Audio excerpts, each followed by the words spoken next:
Magandang hapon po. Eto naman po tayo, ang daming nagagalit sa gobyerno dahil daw sa taas ng kuryente nila. Mga putang ina yun lahat. Bakit gobyerno ang sinisisi? Sila ang gumamit nun. Mga loko-loko din magsipag-isip itong mga ito Kaya hindi umasenso mga buhay Anong akala nyo? Habang papetiks-petiks kayo, pakaang-kaang kayo, nakatapat sa electric fan, at nagpapalamig kayo sa naka-aircon yung mga kwarto, wala kayong babayaran? Libre lang yan lahat? Ano kayo? Mga anak ng Diyos? Pati si PBBM, inaakusahan nyo. Pati mga senador at congressman.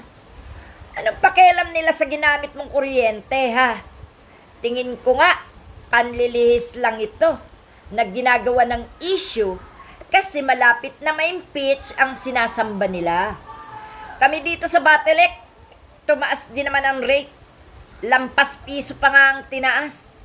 Pero may mga nagreklamo ba? Nakasabwat ng Batelec ang gobyerno? Wala naman, di ba? Itong mga taga Maynila, puro reklamador. Tapos kakaiba mga isip. Gobyerno daw ang sisihin. Hala, mga tanga. Kahit anong gawin nyo, walang mangyayari kasi kasalanan nyo yan mismo. Magalit kayo sa sarili nyo kasi wala kayong kontrol. Post pa ng bill. Tapos magtatag ng mga ahensya ng gobyerno. Pinapahiyaan nyo lang sarili nyo. Kasi kitang-kita naman na tumaas yung gamit ninyo ng kuryente. Tapos maninisi kayo ng kung sino-sino. Pero hindi nyo inisip, mas malakas mo ginamit yung kuryente mo.